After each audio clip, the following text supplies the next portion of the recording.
Hey, welcome to this episode of Hollywood Breaks. Look, I'm going to tell you the truth. Hollywood is just running on fumes. There's no way that it can keep up with the amount of content that's needed, the innovations that are taking place, and the infrastructure that's just falling apart. So there has to be new opportunities for people to innovate and create. And so Keith and I explored this week what that really means if you're going to break into a Hollywood that's breaking down. And we also pull up some articles written in New York Times and The Atlantic that are also talking about this same need and desire to find new ways to approach Hollywood and the studios. So we wanted to share that with you this week. So welcome to this episode of Hollywood Breaks. Hey, so I was reading the New York Times and I came across this article. I get a subscription to the New York Times every day. I get this little news feed. And It popped up right there in the news feed. Movie theaters must urgently rethink the experience, as study says. So obviously, when I read that headline, I thought, Keith and I are the brilliant. smartest people, or now we're swimming mainstream. I can't figure out which one we're doing here. But obviously, like it's becoming a part of a national conversation, right? Because there was a usual or common thing that people did, which is go to the movies, to the theater to watch the movies, enjoy it. Yep. And we are missing that. Like we're missing that kind of connection to the experience part of it. We're consuming the media, but not there. We talk about it all the time on this show. But it's interesting to see the New York Times like catch up or whatever, finally start making this an important part of the overall conversation. Yeah, I mean, when I saw the article, I was like, hallelujah, someone's finally listening. But at the same time, you know, it's interesting because on my LinkedIn feed, obviously I'm connected with a lot of people who still work in Hollywood, still work at the studios. And there are several people who caught on to it, but it was really this is the part that always gets me. It's always like exhibition. This is exhibition's problem. Like, it's never like we need to work together to figure out how we make this work. It's always, exhibition needs to do this. Exhibition needs to do this. AMC should do this. Regal needs to do this. Blah, blah, blah. Like, no one is saying we need to figure out how to make this work together because theatrical. Go ahead. Sorry. I was going to say, so you're saying inside of a studio structure, that silo of decision making and issues, right? You're saying that possibly like the real decision makers, the creators, the people like greenlighting, the marketers can be or have been ignoring this because they've been saying, hey, this is exhibition's issue to solve. Yes. We're getting viewers, right? At the studio might be saying, hey, we have more views than ever before. Hey, we're making more money than ever before. But there's a small channel of people besides like everyone that's winning on the OTT platforms, a small channel of people that are saying, hey, there was this thing that used to happen that isn't happening anymore. I think that voice is just too quiet. Yeah. Well, here's the thing. First of all, I would challenge a little bit of what you just said. First of all, they're not making money off this. The only company that's making money off streaming right now is Netflix. All the other companies are heavily in debt trying to build out their programs. Even Disney Plus, they're not forecasting making any money on this until like 2025 because they're investing so much in creating the content. They're not necessarily making the money. So box office is still a money maker for them. And this is where I don't understand this whole idea of, and then to your question to me, yes, I do think there seems to be a cognitive dissonance between what's happening on the studio side and, you know, blaming exhibition for all the problems. I mean, this has been, it goes always back to the sort of siloed mentality, even inside the studios themselves. Like when I was working in development at New Line, we all used to blame marketing for not being able to open the movies. And then when I moved over to marketing at Fox, we started blaming development for bad movies. And it's just this back and forth. It's not our fault. It's not our fault. It's their fault. And it's just endemic throughout the industry as a whole. But because, yes, it's great the New York Times is finally calling attention to the fact, and, you know, the fact that they use the word urgently, like this is a problem, guys. You need to wake up to this. And, you know, there were comments that said this has been an ongoing conversation for years. We've been trying to push exhibition to do this, and they're all acting like the Paramount decree is still like hanging there telling them you can't get involved in theaters, but that's gone. So I don't understand why the conversation is still exhibition needs to do this, that, and the other, and not, hey, let's try to figure out how we can all make this work. Even if like Disney or Comcast, who are two companies, though I'll say this so I'm blue in the face, who still have like more customer interaction than most of the other studios because they own parks and they are more involved in the customer experience than most typical studios. There still doesn't seem to be a need to like, hey, let's try to experiment. Let's try to find something that'll make this experience better. Okay, so what's interesting though is, and we've also talked about this to the point where we have almost made fun of it too much, is that how the studio executives are still a little bit old school. So there's almost a disconnect here because I'll maybe say, I'm thinking in stereotypical kind of fashion here, is that if you're old school studio executive, you have to be thinking exhibition is a great play still, right? If it is a revenue generator, might not always be a profit generator, but a revenue generator, at least to kick off a movie. As well as there's a marketing play when things work well in the theaters that traditionally, when you go to video, which OTT, that's what it really is, just a faster way of getting it. Good. So go to video release is a bigger video release.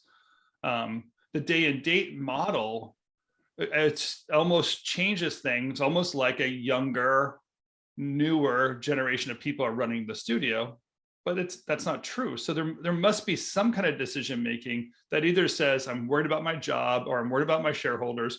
Like I have to panic and worry about a bunch of other people just so I can keep my job or keep my position or keep the authority that I have and ignore it. But now the New York Times is basically saying, 49% of moviegoers are no longer buying movie tickets, and possibly up to 10% of that audience will never buy a movie ticket.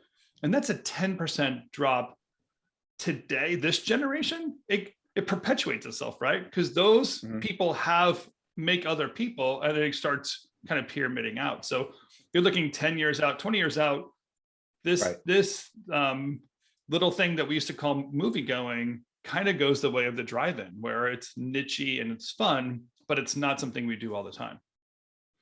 Yeah, I think you're absolutely right. I think there isn't a sense of sort of, and Richard Rushfield has talked a lot about this too, and I give him a lot of credit.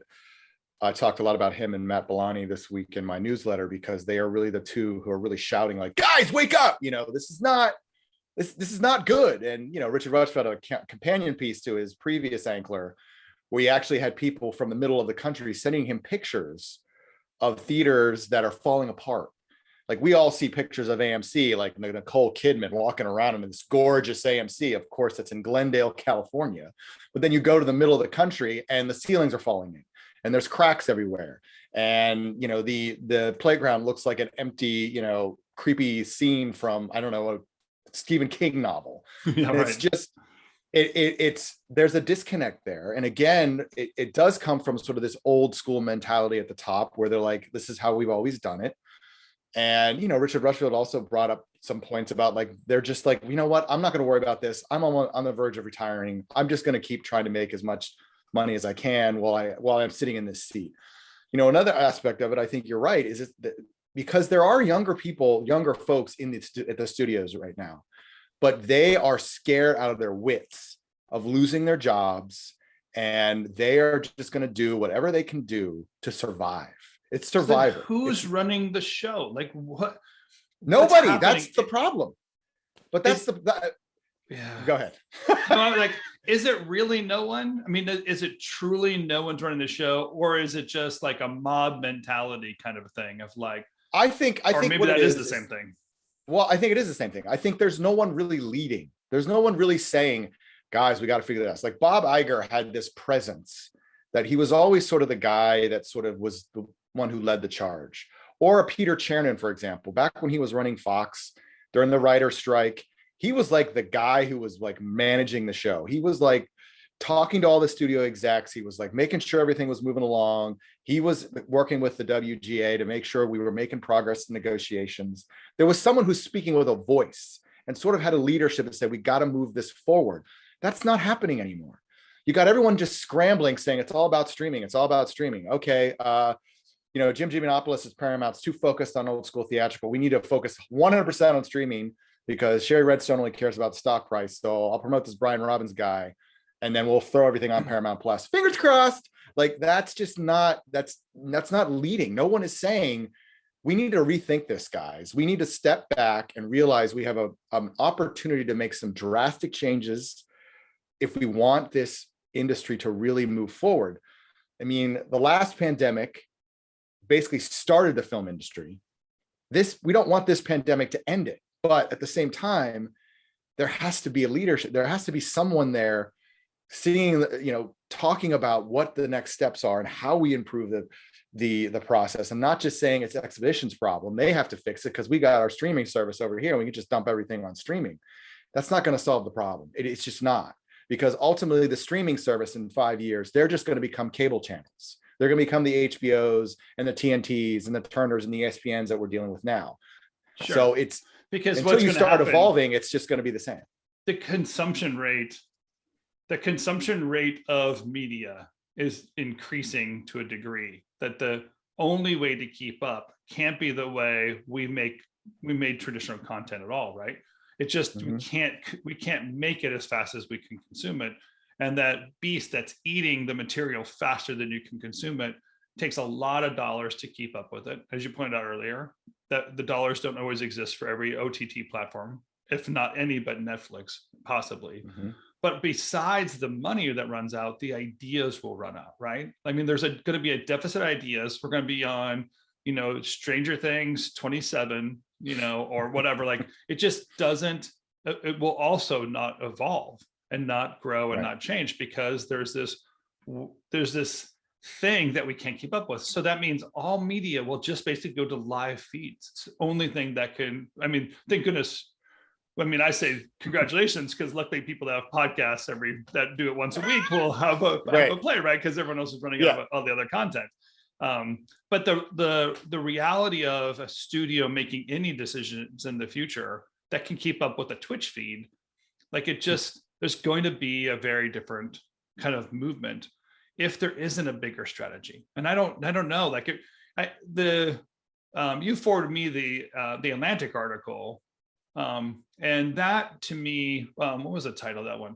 But that one had America's running on fumes. Yeah, by Derek Thompson, our buddy Derek Thompson, my brother. Yeah, we gotta hit up my brother. Brother from another mother. Yeah, from another Thompson. So, but that article kind of reminded me of the book, The Decadent Society, and just this thought of we haven't evolved at all since the 1990s. You read The Decadent Society, right? You're familiar with that, the Ross? Ross Doubt that. Yeah. So what's interesting to me, and the chapter that kind of stands out for our show here, is the one where he talks about the scene from Back to the Future from the 1980s. And the joke was, you could take a 1980s reference, put it into the 1950s, and a 1950s person wouldn't recognize that. It would freak them out because I think it was Darth Vader from the planet Vulcan or something like that. Right? That's the reference. Yeah. And of course, a 1950s person would have no idea of who Darth Vader is, no idea of what that reference is, no idea of that character spot. But if you take someone from the 1990s, right? If I went from the 1920s back to the 1990s and I showed them our films, they would recognize all the characters, because we've been repeating those ideas since the 1990s. Friends becomes the top TV show in the 2020s. And imagine going back 30 years, they'd be like, oh yeah, Friends, that's on TV here too. Yeah, there would be no joke. There's no funny reference at all, no fallback reference. And I think that's evident of how fast we were consuming then, because we had cable television and direct to video and DVRs. And then to keep up with that with OTT platforms, we really, really, really are running on fumes. I agree with Derek Thompson. Yeah, it's interesting, because another funny thing about Back to the Future, if you think about it, in Back to the Future 2, when they go forward to the future and they're flying cars, it was 2005, I think, or something like that. And they had flying cars. 2018. Was it 2018? Yes, you're right. It was 2018. You're right.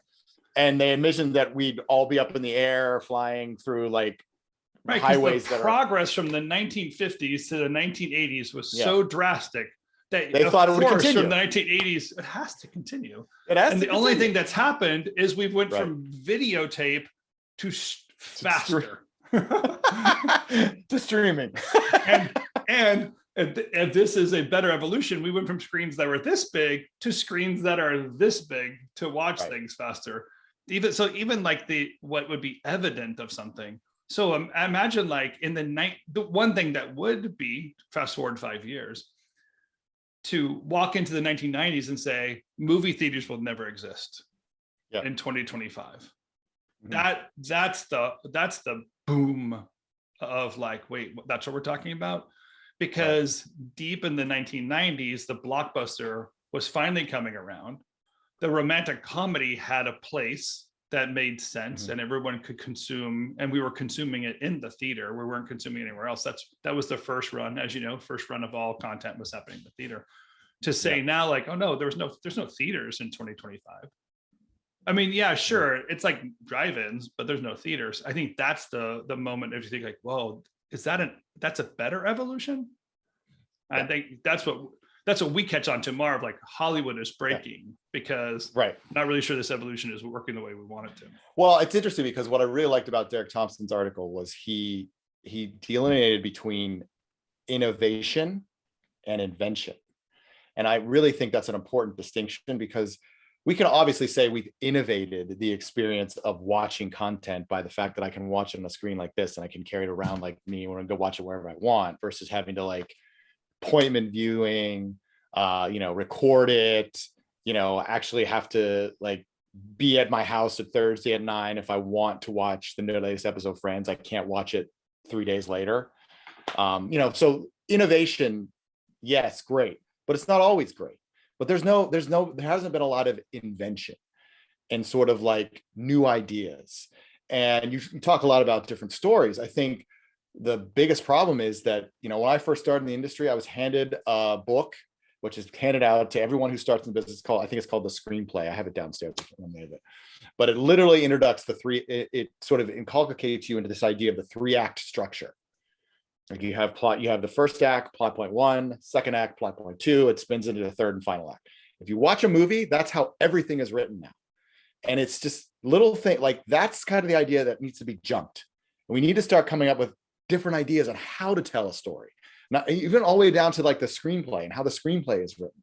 And little things like that they're just staying away from it. And it's interesting to me that everyone is starting to catch on to this idea that we need to start sort of looking at what we've gotten used to and find new ways to do what we've always done, but try to reinvent it so it becomes something that people actually want to be a part of. And the other thing that Derek Thompson pointed out, which I thought was great, was sort of the disparity in terms of who's really running stuff these days. Like he's got the whole thing where you look at a political leadership in the country, they're all over 70. I mean, it's insane. Like, I mean, and it's just you don't like think we're repeating ideas. The leadership repeats himself. You leak down to like the banks, and everybody who runs the banks is pushing 70. You leak down to like the studios, and everybody running the studios is pushing 70.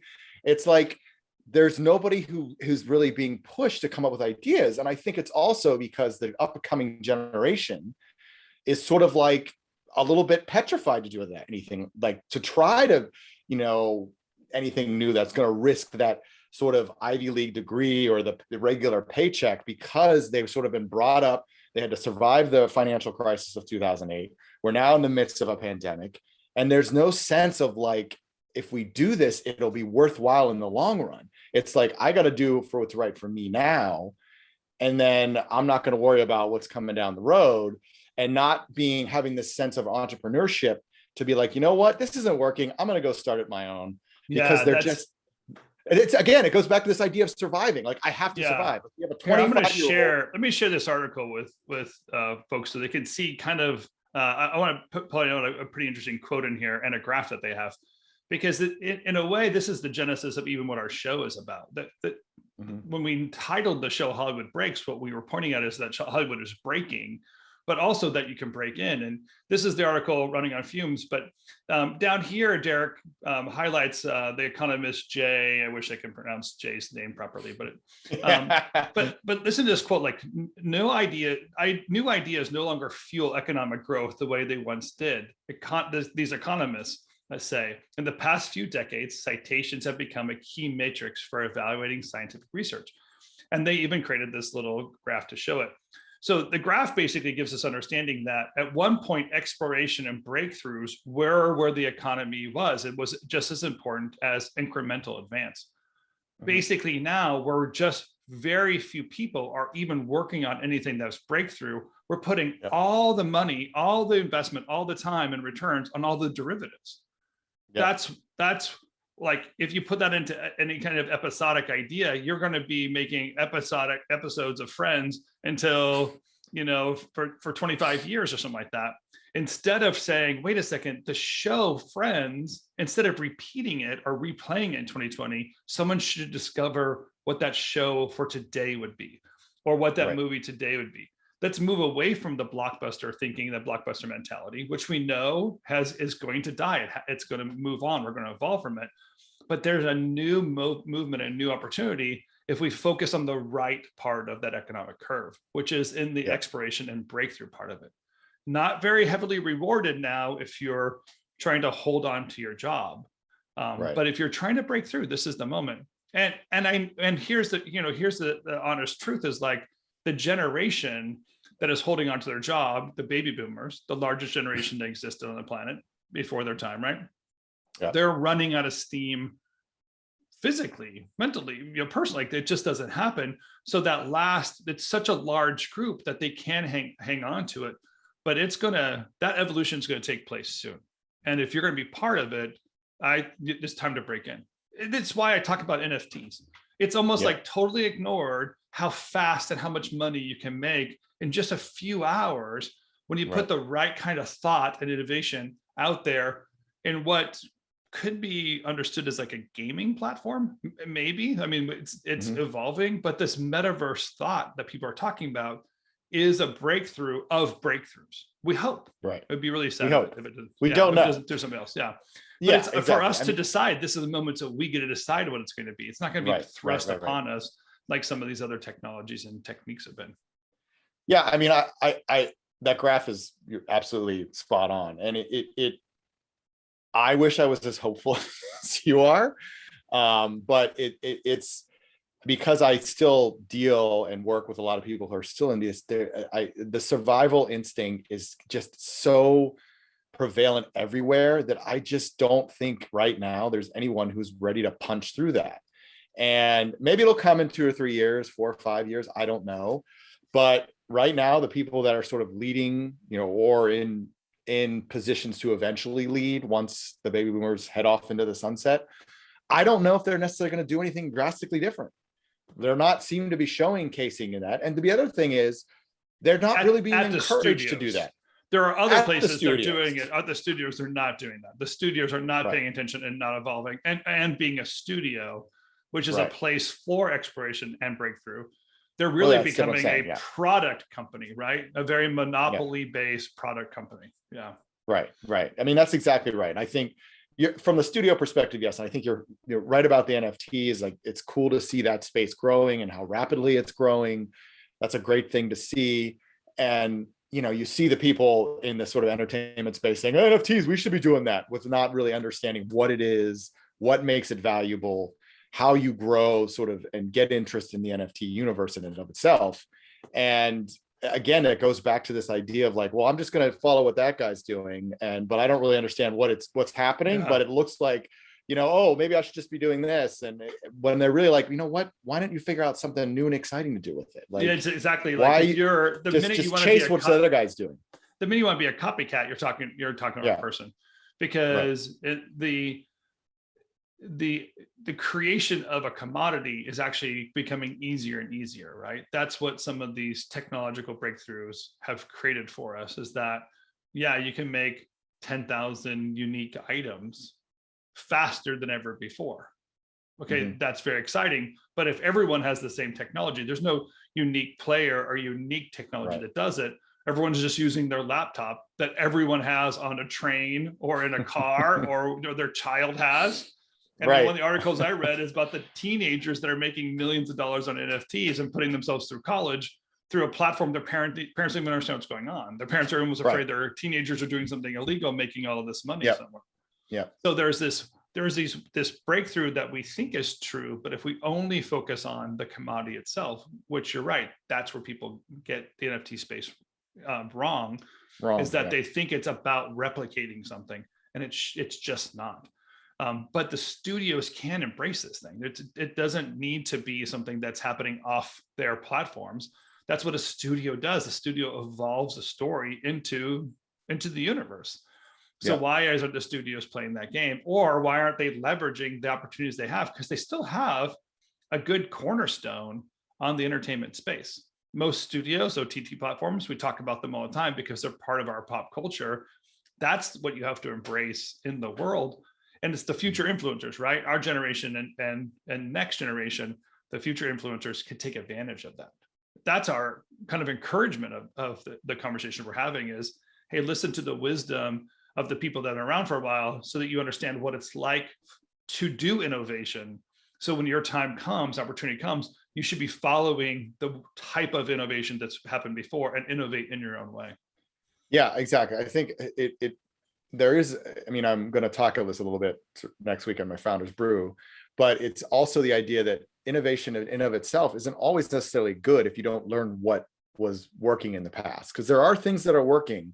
There are aspects of the industry that still apply even from back in the 50s, but you have to look at what works and then look at where the innovation might come in. But then you also have to reinvent. You have to come up with a new idea that sort of builds upon the innovation that's already come before you. And I think that's where the disconnect often is. It's they look at like, okay, well, we need to just, oh, well, we're going to innovate. So yeah, let's innovate a theater. Let's put a nice seat in there. And that's totally going to, well, what is that really innovating? No, it's not. And what about, you think about, I went to see Hamilton last week here in Philadelphia, and it was at the Academy of Music. And for those of you who have never been to the Academy of Music, it's this gorgeous building that was built in I think the 1870s. And it's got like all this beautiful innate artwork. It's gorgeous. It's a work of art. And you're going to see the theater art. Itself is, yes. It's amazing, and it's like that we went from that to these giant white blocks that just look ugly, and they're ugly inside. Why not take wait a minute, look at the craftsmanship of this mall. Why can't we bring that back a little bit, but then also reinvent the experience by bringing in a combination of different things that make it feel better, like no cell phones, for example. Whoa, what a shocker. There are little things you can do, but learn from what happened in the past and what worked, and then build upon that. And I think there's a lot of that. Are we following in that conversation? Are we falling into, and this is an honest question, are we falling into the same trap that basically says, hey, the theater is a relevant space?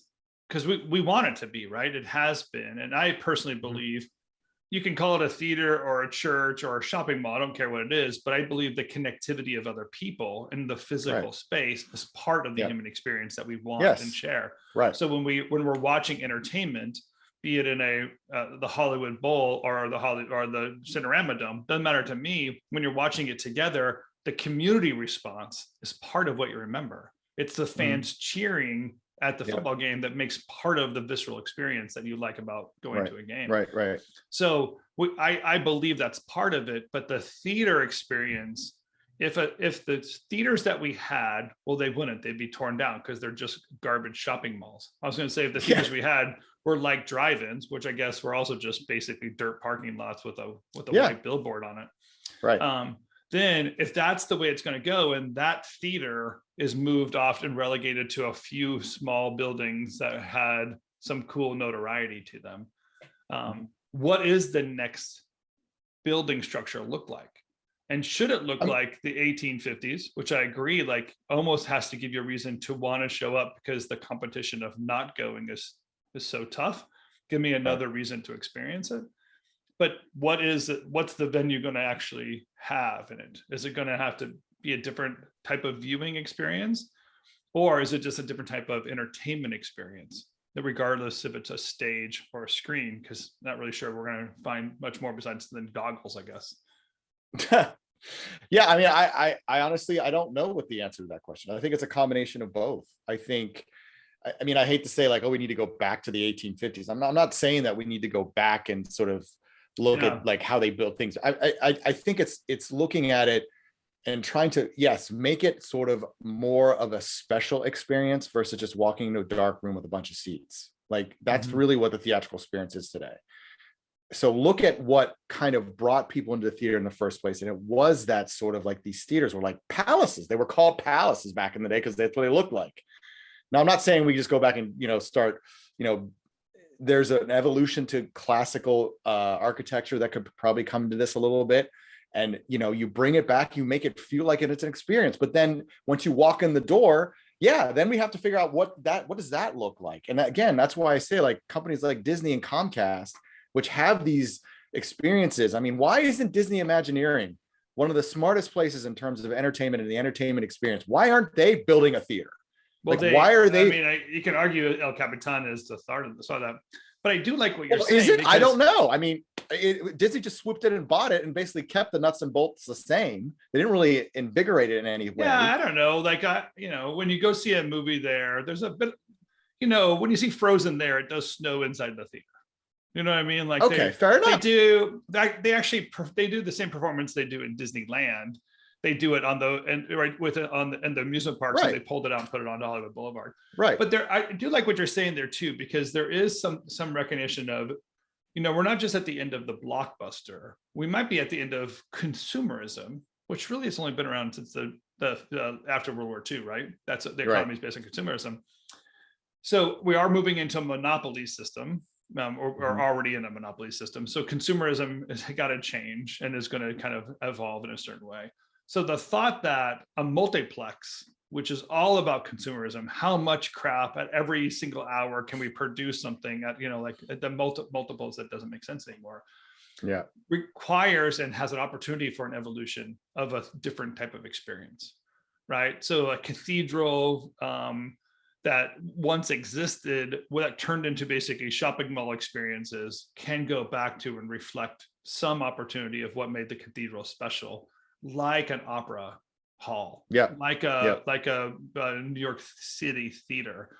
Those things have a place and an aspect to it because that is the experience, right? That's what you want to do there. So there is a great moment of terror. And again, like what a great opportunity for evolution, for a generation to take a hold of this thing and ask bigger questions. Like what does a larger viewing audience that has to get connected want to do differently?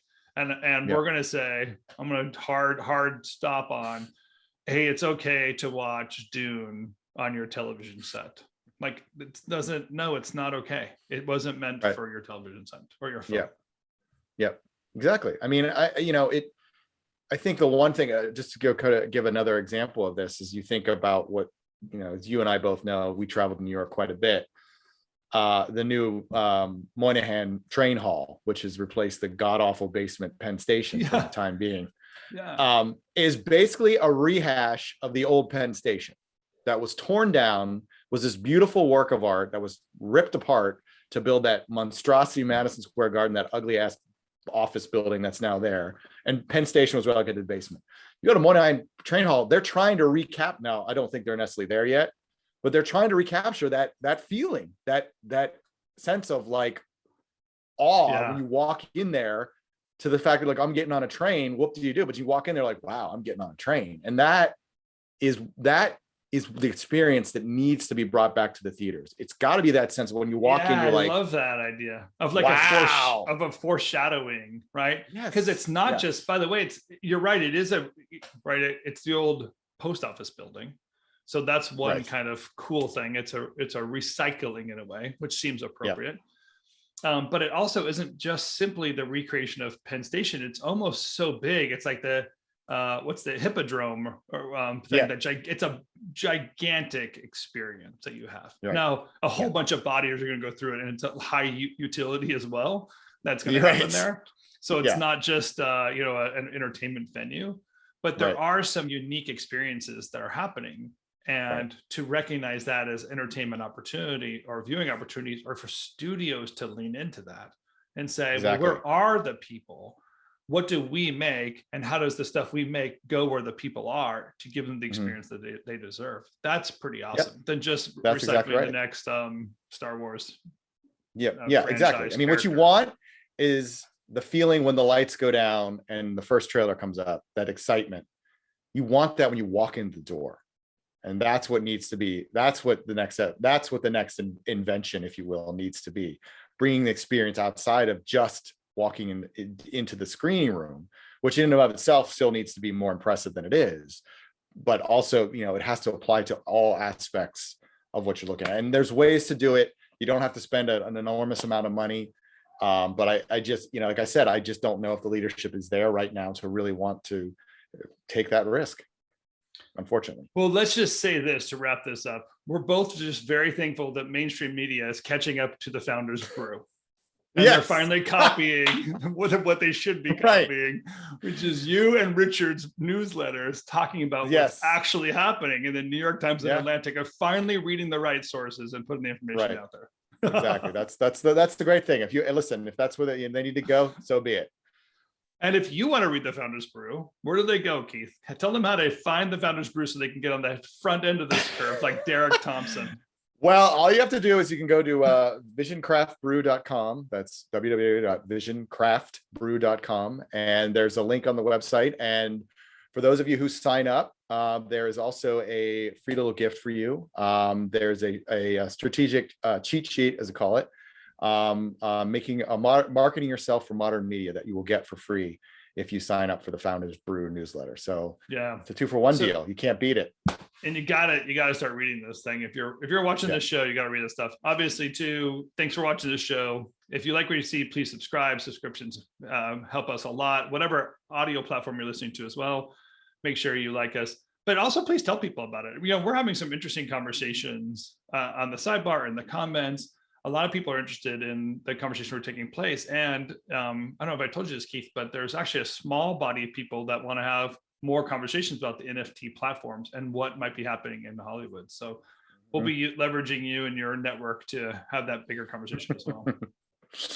I'm sure they're excited. All right. Well, thanks for watching Hollywood Breaks. It's good to be with you. We'll see you next week. We are going to do next week and the following week, and then we're taking a short Christmas break. So we'll see you next week. And who's coming next week, Keith? I think we're having a guest. Next week, we have Damon Wolf, former head of marketing at Lionsgate and Sony Screen Gems, I believe. So that should be a very fascinating conversation. He is definitely one of the marketers who's always looking to innovate and reinvent the marketing experience. So it should be a very fascinating conversation for sure. Yeah, looking forward to that. All right, my friend. Well, have a great weekend, and you too. Enjoy the show while you're at it. Thank you. You too. Okay, bye.